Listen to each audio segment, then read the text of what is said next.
पूज्य महाराज जी, आपके चरणों में कोटि कोटि वंदन।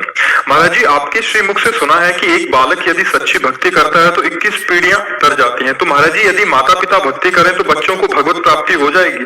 बच्चे नाम जप नहीं करते या फिर बहुत कम जप करते हैं तो भगवत प्राप्ति हो जाए तो देखो, 2-4 माला जपना या 2-4 बार तीर्थ याटन करना, ये सब दान पुण्य है, सब इनका कोई ज्यादा महत्व नहीं है हमारी दृष्टि में। जो 21 पीढ़ियों वाली बात है वो भगवत साक्षात्कार करने पर है। आवागमन से मुक्त जो महापुरुष है वो बिल्कुल सत्य है। जो 21 पीढ़ियों का वर्णन बिल्कुल सत्य है। भगवान की प्राप्ति उस वंश में किसी को भी हो जाए तो 21 पीढ़ियां तर जाएंगी, चाहे वो बालक को हो जाए या पिता को हो जाए, किसी को भी हो जाए, पर भगवत प्राप्ति हो जाए। ये 2-4 माला या तीर्थ याटन या महाराज नृग का नाम सुना है? क्या सुना है? तो दान कर बहुत करते थे, खूब स्वर्ण से सजा के, और ब्राह्मणों को पूरा मकान और ब्याह और सब व्यवस्था कर दे। और एक गाय जो दान नहीं लेता था, ऐसे ब्राह्मण की गाय किसी तरह उनके गौशाला में पहुंच गई और वो किसी ब्राह्मण को दान कर दी। और वो दान लेकर जब जा रहे थे तो जो ब्राह्मण की गाय थी जिसकी गौशाला में चली गई, उसने कहा गाय तो मेरी है। उसने कहा ये गाय तो अभी महाराज नृग ने दी है। तो दोनों महाराज नृग के पास आए। जिसको दी थी उसने कहा महाराज नृग आपने हमें दी? बोले हाँ दिया। तो बोले जिसकी गाय थी उसने कहा मेरी गाय है। तो उनका मुझे इसका पता नहीं, क्योंकि बड़ी गौशाला है, आपकी छूट के गाय आ गई होगी। तो हमने जिसको दान की है इसको ले जाने दो, 1000 गवने ले लो। उनका हमने कभी दान लिया नहीं, हम तो अपनी गाय लेंगे। और वो ब्राह्मण हठी जिसने दान लिया था उन्होंने कहा हम लेंगे तो यही गाय लेंगे, नहीं तो हम नहीं लो। उनका 1000 गाय तुम ले लो, छोड़ दो गाय। नहीं छोड़ा। बस इतने अपराध का फल हुआ कि वो गिरगिट बने जाके, द्वारिका के कुएं में गिरगिट बने जाके। हमें लगता है कि दान पुण्य जितने सब हैं, भगवान को समर्पित करके भजन न किया जाएगा तो इनमें इतनी सामर्थ्य नहीं है कि हमारा काम बन जाए।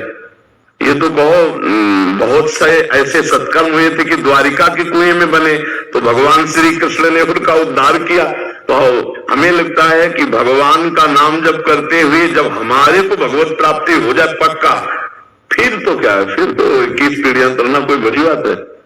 अरे वैसे भी देखो, सरकारी आदमी के परिवार को सुविधा देती हमारी भारत सरकार के लिए देती, तो वो तो अखिल सरकार है। ये सुविधा है, एक भगवत प्राप्त हो जाए तो 21 पीढ़ियां भगवत प्राप्त हो जाएगी, कल्याण उनका हो जाएगा।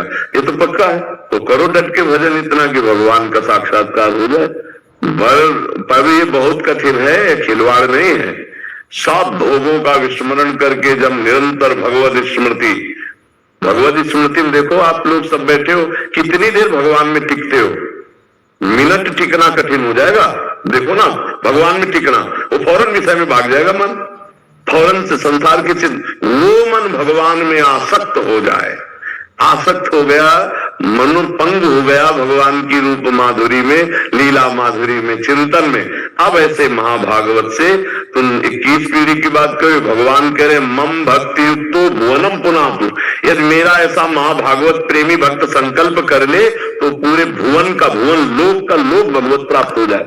लोक मम भक्ति युक्तो भुवनम पुनात। देवर्षि नारद जी ने कहा सातरति सा लोकाम तार्यति। वो स्वयं तर जाता है, स्वयं तर जाता है, वो लोगों को तार देता है। पर कठिन है भगवत प्राप्ति, भगवत प्राप्ति कठिन। निरंतर भजन करना, भोगों का त्याग करके अन्य कोई स्मरण न रहना, केवल भगवान का स्मरण रहना, ये बहुत वर्षों के अभ्यास से भगवान की कृपा से होता है। नहीं देख लो, 1 मिनट भगवान में नहीं टिक सकते, कितना कठिन है। सबसे बड़ा विश्व का कठिन काम है भजन। लोग कह रहे हैं माला घुमाने में क्या है, आओ बैठो, हम जैसे कह रहे वैसे माला घुमा के दिखाओ। सामने राधा नाम लिखो अपने दिमाग में, और आंख से उसी को देखते रहो, और कान से उसी को सुनो, और अंदर से वही बोलो, और हर एक मन का उतना ही सकले जितना राधा बोला। अभी देखो तुम्हारा मन कहेगा ये माला रखा है, भागेगा संसार में। लगा के देखो, सबसे कठिन काम दुनिया का मन को संसार से हटाकर भगवान में लगाना, सबसे कठिन काम। अब बताओ, है ना कठिन काम? सबसे कठिन काम है मन को भोगों से हटाकर भगवान में लगाना। भोगों में लगाओ, 3 घंटे फिल्म चला लो, बिल्कुल आनंद से बैठे रहोगे, कोई परेशानी नहीं रहेगी। और 3 घंटे कमरा बंद करके माला लो, देख लो कितनी बार आपको खड़ा कर देगा, कितनी बार खिड़की से झकवाएगा, कितनी बार क्या क्या सोचवाएगा, आप देखो ना। तो ये मन को भगवान में लगाना सबसे, और भगवत प्राप्ति तो फिर गुरु कृपा, इष्ट कृपा, निरंतर भजन से इससे हो जाता है।